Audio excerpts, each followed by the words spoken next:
bersuka cita belum menjumpai adik-adik dalam ibadah online kita melalui YouTube. Nah, adik-adik juga bersuka cita ya untuk terus beribadah kepada Tuhan. Nah, kita akan memulai ibadah kita. Kita mau angkat pujian terlebih dahulu saat pagi hari berdatang pagi.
Mari adik-adik dengan sungguh-sungguh kita berdoa kepada Tuhan, minta pimpinan Tuhan. Tuhan Yesus, terima kasih hari ini Tuhan memberikan kami kesehatan. Tuhan memberikan kami waktu dan kesempatan untuk kami boleh beribadah kepada Tuhan. Tuhan berkati ibadah kami dari awal hingga akhirnya. Kiranya Tuhan yang pimpin, Tuhan yang menolong setiap kami yang mengikuti jalannya ibadah melalui channel YouTube ini. Terima kasih Bapa. Dalam nama Tuhan Yesus kami berdoa. Haleluya. Amin. Nah, adik-adik sudah siap belum untuk memuji Tuhan? Kak Christine berharap kamu di rumah bersukacita ya untuk bersama-sama beribadah kepada Tuhan. Yuk kita sama-sama angkat pujian, adalah sukacita di hatiku. Kita semua bersukacita ya untuk memuji nama Tuhan, tinggikan nama Tuhan kita. Adalah sukacita di hatiku, di hatiku adalah sukacita di hatiku, diberikan Tuhanku, aku bersyukur, bersukacita, kasih Tuhan yang di dalamku, aku bersyukur, bersukacita, kasih Tuhan yang di dalamku. Sekali lagi ya, kita akan pujian ini, adalah sukacita di hatiku. Adalah sukacita di hatiku, di hatiku, di hatiku adalah sukacita di hatiku, diberikan Tuhanku adalah sukacita. Adalah sukacita di hatiku, di hatiku, di hatiku adalah sukacita di hatiku, diberikan Tuhanku, aku bersyukur, bersukacita, kasih Tuhan yang di dalamku, aku bersyukur, bersukacita, kasih Tuhan yang di dalamku, aku bersyukur, bersukacita, kasih Tuhan yang di dalamku, aku bersyukur, bersukacita, kasih Tuhan yang di dalamku, kasih Tuhan yang di dalamku. Nah, Kak Christine percaya kasih Tuhan boleh diam di dalam kehidupan kita dan kita tiap hari boleh bersukacita ya. Nah, adik-adik di rumah lakukan kasih Tuhan itu setiap hari dalam kehidupan kita. Kita mengasihi orang-orang yang ada di sekitar kita, mengasihi mama, papa, kakak, adik. Nah, kita lanjutkan pujian kita lagi ya. KASIH.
Nah, saat ini waktunya kita untuk mendengarkan cerita firman Tuhan. Yuk semuanya boleh dengan tertib kita mendengarkan firman Tuhan dengan sungguh-sungguh. Sebelumnya kita mau angkat pujian. Kasih itu lemah lembut, kasih itu murah hati. Kita mau belajar mengasihi ya melalui cerita firman Tuhan pada hari ini.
Shalom adik-adik yang terkasih. Kakak bersyukur hari ini kita boleh beribadah kembali. Sebelum kita mendengarkan firman Tuhan, mari kita berdoa sama-sama. Lipat tangan, tutup matanya, mari kita berdoa.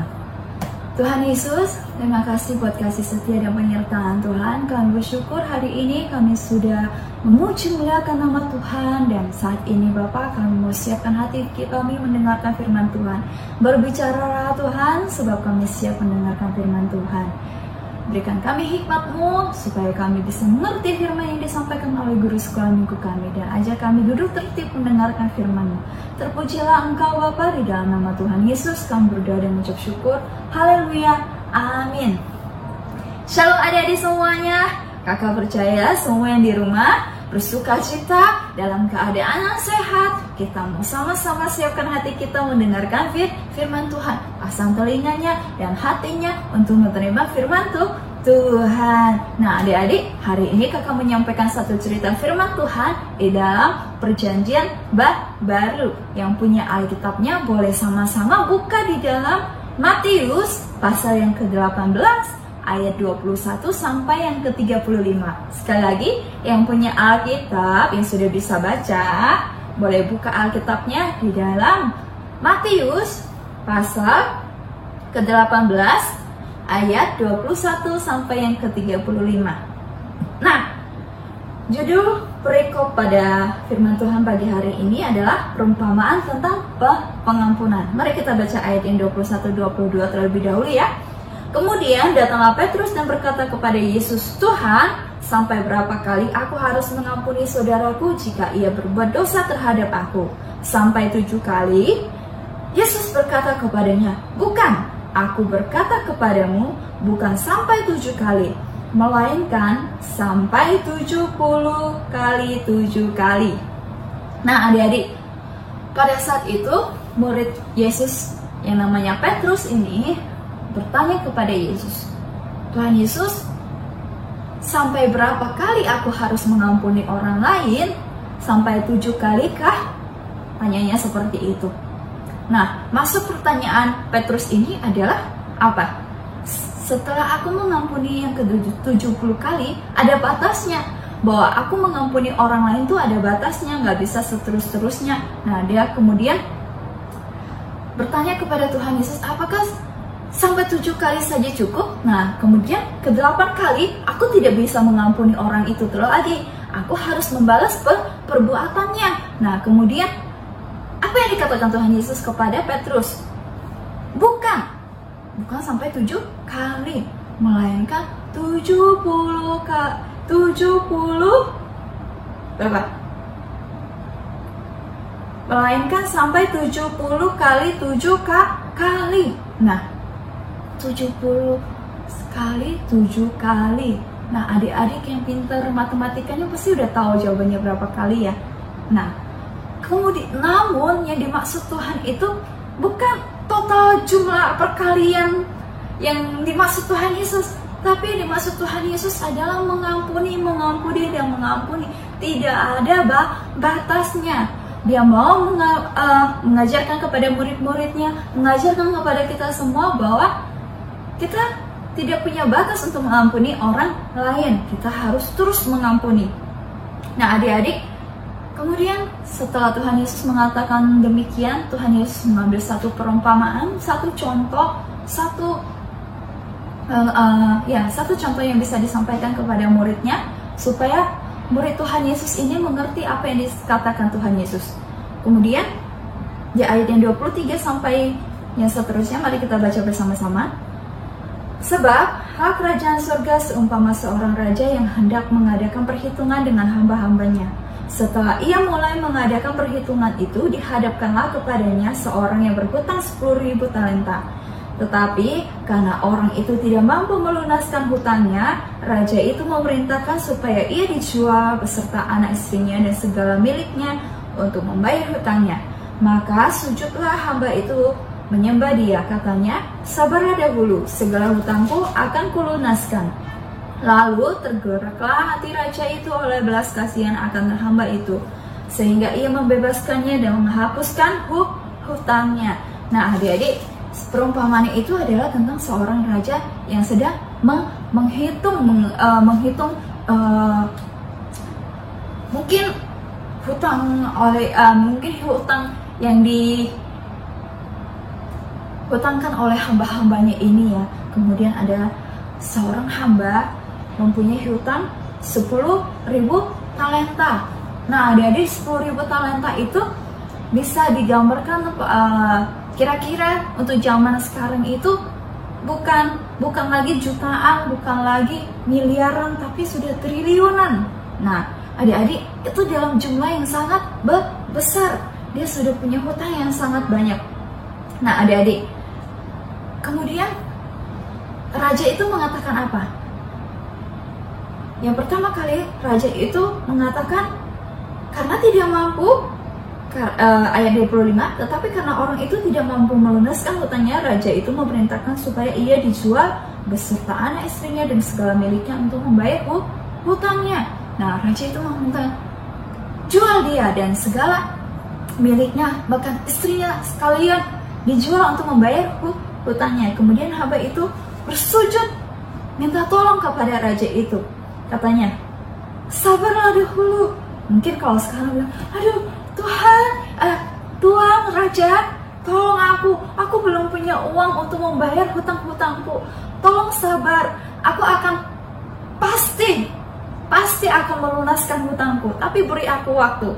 Nah kemudian apa yang dikatakan raja itu?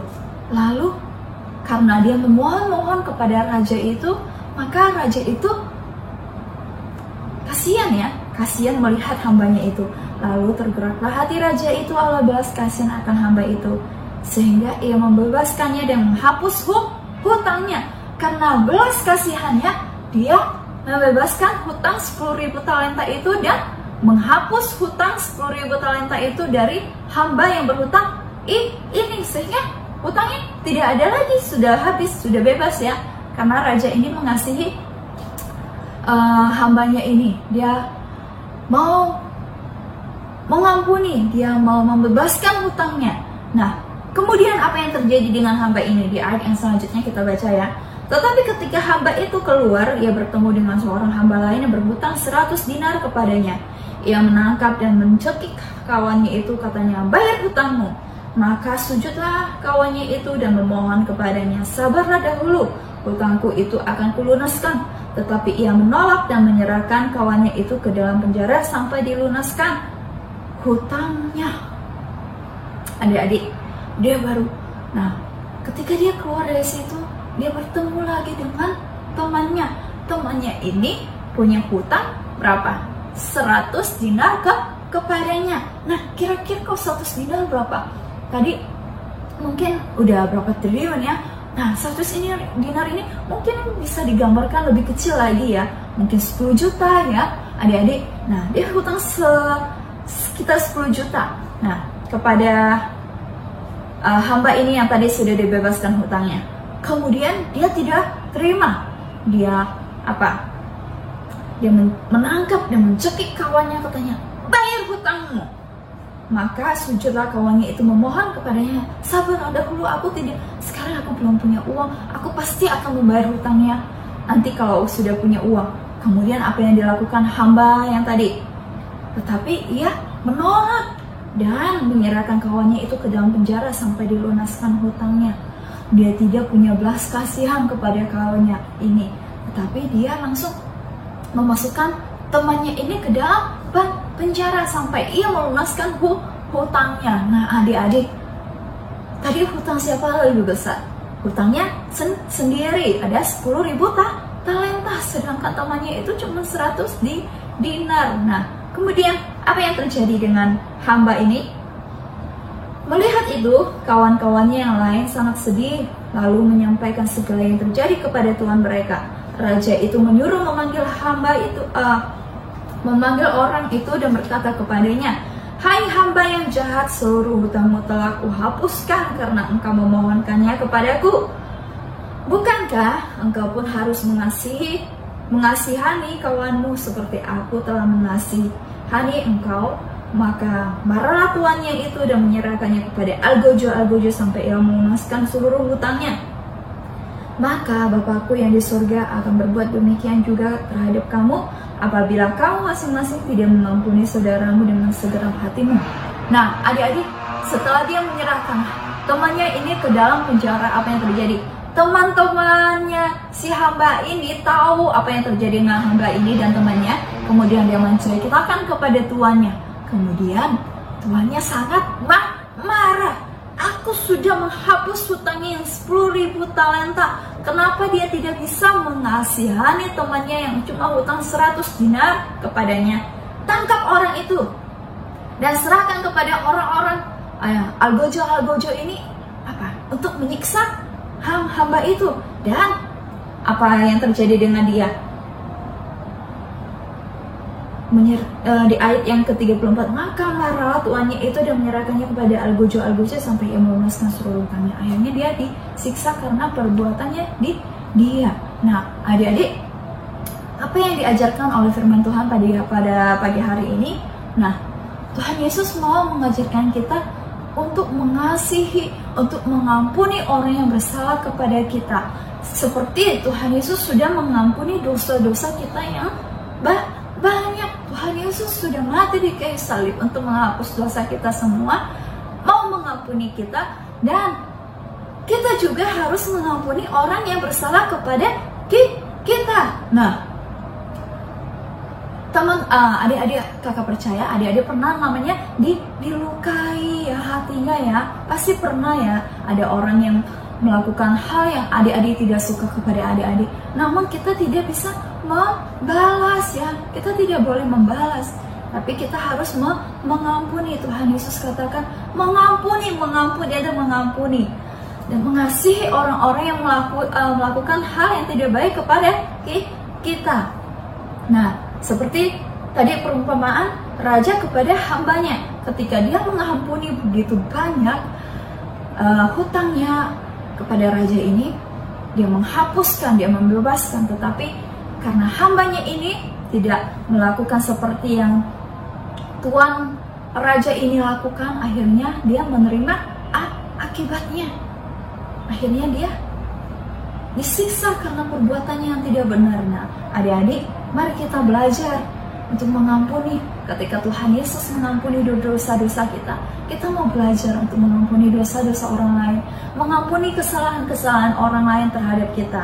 Bukan cuma 7 kali, tapi seterusnya malah kita memiliki kasih seperti Tuhan Yesus. Tuhan Yesus kita hebat ya, bisa mengampuni kita, bisa menerima kita apa adanya, dan kita juga harus belajar seperti Tuhan Yesus mengasihi kita. Kita mau mengasihi orang lain dan menerima orang lain dengan kasih daripada Tuhan. Nah, adik-adik, mari kita belajar daripada firman Tuhan pagi hari ini. Kita lakukan firman Tuhan, kita praktekkan firman Tuhan dari kehidupan kita sehari-hari. Ketika kita marah, ketika kita sedih karena perbuatan orang lain, mari kita belajar. Kita mau berdoa kepada Tuhan Yesus. Tuhan Yesus, tolong saya supaya saya bisa mengampuni orang lain seperti Tuhan Yesus mengampuni dosa-dosa saya. Mau ya adik-adik ya? Mau ya? Ya, mari kita berdoa bersama-sama. Kita minta pertolongan Tuhan.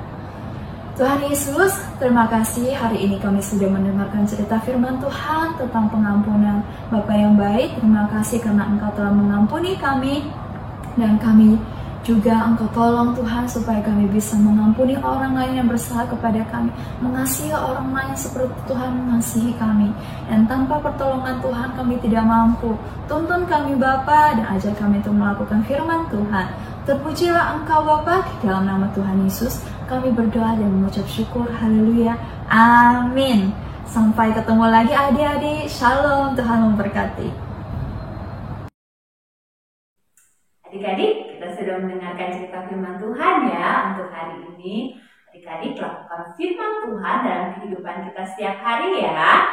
Nah, sekarang waktunya kita untuk memberikan persembahan. Kamu boleh minta tolong mama papa untuk mentransfer persembahan kamu atau men-scan QRIS yang akan tertera di layar ini nantinya.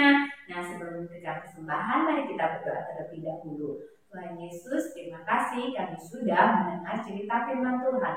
Saatnya kami mau memberi persembahan kami mau memberi yang terbaik untuk Tuhan. Berkati persembahan ini untuk pelayanan pekerjaan Tuhan di gerejamu. Di dalam nama Tuhan Yesus kami berdoa, haleluya, amin. Nah, adik-adik, mari kita angkat pujian ya untuk mengawali persembahan kita pada hari ini.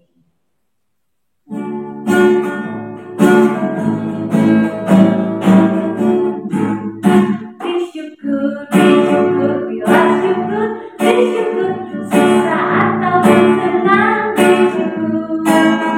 Panjatkan doamu, segenap hatimu, kasihnya Yesus jadi milikmu. Bersyukur, bila syukur, bersyukur, sesaat atau bersenang, bersyukur. Panjatkan doamu, segenap hatimu, kasihnya Yesus jadi milikmu. Terima kasih adik-adik untuk persembahannya. Nah, waktunya kita saat ini untuk berpisah. Kita mau mengakhiri ibadah kita pada hari ini. Tapi jangan lupa minggu depan kita kembali beribadah ya bersama-sama. Nah, sebelum mengakhiri ibadah kita dan kita minta berkat daripada Tuhan, kita mau mengangkat pujian. Terima kasih Yesusku, terima kasih Yesus. Kita bersyukur ya kepada Tuhan, mengucapkan terima kasih untuk penyertaan pertolongan Tuhan dalam ibadah kita.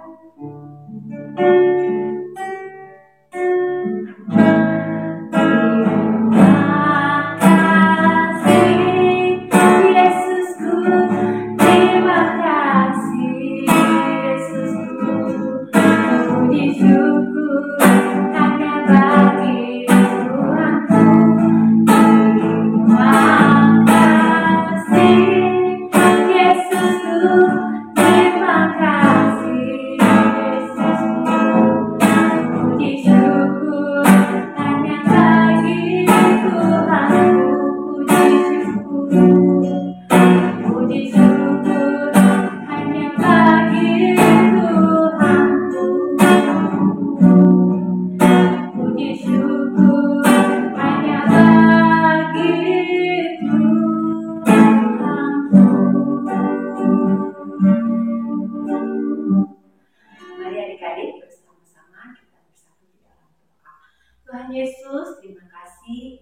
ibadah kami pada hari ini. Terima kasih kami boleh memuji Tuhan. Terima kasih Tuhan, kami boleh diberkati oleh kebenaran firman Tuhan. Tolong kami, jadikan kami anak-anak, pelaku-pelaku firman Tuhan. Tuhan Yesus memberkati untuk setiap teman-teman kami dimanapun mereka berada. Tuhan tolong, Tuhan memberkati dalam kehidupan mereka. Tuhan memberkati juga untuk keluarga mereka dimanapun berada. Tuhan tolong setiap kami hari lepas hari, dan kami percaya penyertaan pertolongan Tuhan boleh kami rasakan dalam kehidupan kami. Terima kasih Tuhan. Di dalam nama Tuhan Yesus kami berdoa dan bersyukur. Haleluya. Amin. Sampai jumpa minggu depan adik-adik. Shalom.